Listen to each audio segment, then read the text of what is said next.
everyone, it's Renée Yvonne, the Gen Sexologist, and I'm back this week for Sex Ed Month. So today I want to talk a little bit about sex positions that you can try as we get older. So you probably remember 20s and your 30s, and you were flexible probably. You could do positions that required a lot of energy and you could last forever doing it, right? And now you hit 45, 50, 60 years old and you're thinking, my knee hurts. I had my hip hurts a little bit. Maybe my lower back hurts. 85% of people have lower back pain. That is a huge amount of people that are suffering with lower back pain that still have to go on with their daily lives and still want to enjoy sex. So today I want to talk about some sex positions that can help you when you have some type of chronic pain going on, and what can you still do to achieve pleasure while also taking care of those areas that hurt. So the first one I'm going to talk about is Missionary. So tried and true, Missionary is great, at least for the partner on the bottom, usually the female. Missionary works great because it can relieve pain that you have in your hip, in your knee, and your lower back, especially if you put pillows underneath your knees or underneath your legs to kind of elevate it. So that can be a great position to try if you have any type of pain in those areas. Number 2 is Doggy Style. So we all know Doggy Style, right? So Doggy Style, one partner is, usually the female is on her knees, bent over a bed or a chair or something like that. She's holding on and the male partner comes behind and enters her. So in this position, this is great if you are a little heavier or you have any type of hip pain. It works great for that.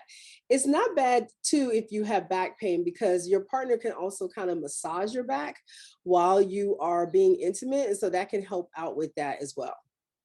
Number 3, Cowgirl. So Cowgirl is reverse missionary, or woman on top is typically how it's viewed. And so for Cowgirl, this is great. It's less strenuous for women. A lot of women think, is it? So it can be less strenuous for you as a woman to be on top, especially if you have pain somewhere where it hurts to lay back and do missionary. This can help to take some stress off of those areas that you are laying on, especially if somebody is on top of you, if that makes sense. It also is great for chronic pain. And for your male partner is good because they get to lay back and just kind of take it all in. So if they have any type of pain, this is a great position for them to be in to kind of take some pressure off of any body part that may be hurting on them. Number 4 is spooning. So spooning is laying, both of you are facing the same way.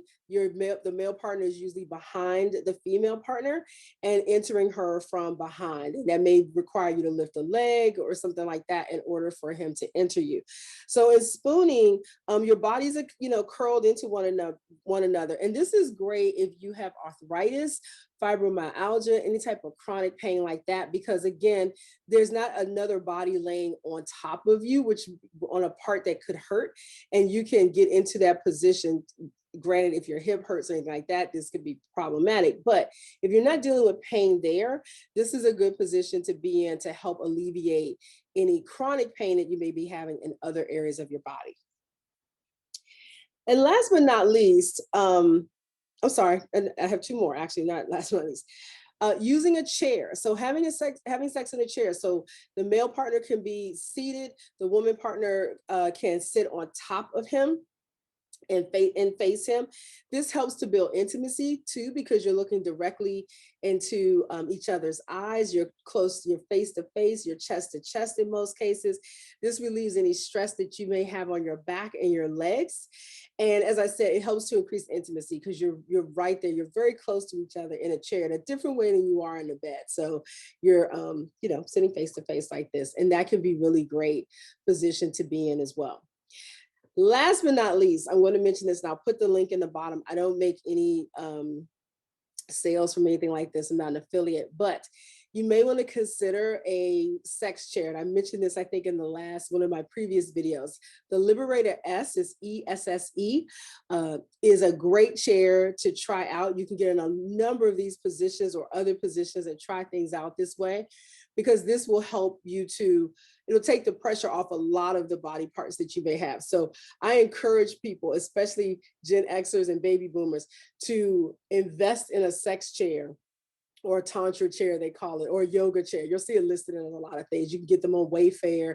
You can get the Liberator. You can buy one by another company called Tantra Chair. You can check these out. And because of the wave design of the chair, it helps to alleviate a lot of pressure in different areas, and to help you to get into positions that are really hard to get into when you're flat on a bed. So that's the one I would recommend for any of these, especially as we get older and joints may hurt and body parts may hurt that didn't hurt before, but you still want to have great sex with your partner. Try out one of these and let me know on the bottom if you have some others that you think are great ways to connect with your partner intimately and relieve any pressure, especially if you're dealing with any kind of chronic pain. I'd love to hear what else you are doing. In the meantime, I'm Renée Yvonne, the Gen Sexologist. And if you like, I keep the conversation going over in my Facebook group, and I'd love to invite you to it. It's called Gen X Talks About Sex and Relationships. So you can come on over there on Facebook. You can search it in the search bar on Facebook, ask to join, answer a couple of questions, and come on over and have a conversation about this or anything else you want that relates to Gen Xers and sex. I'd love to see you over there. In the meantime, I'll see you next week. Have a great week. Bye.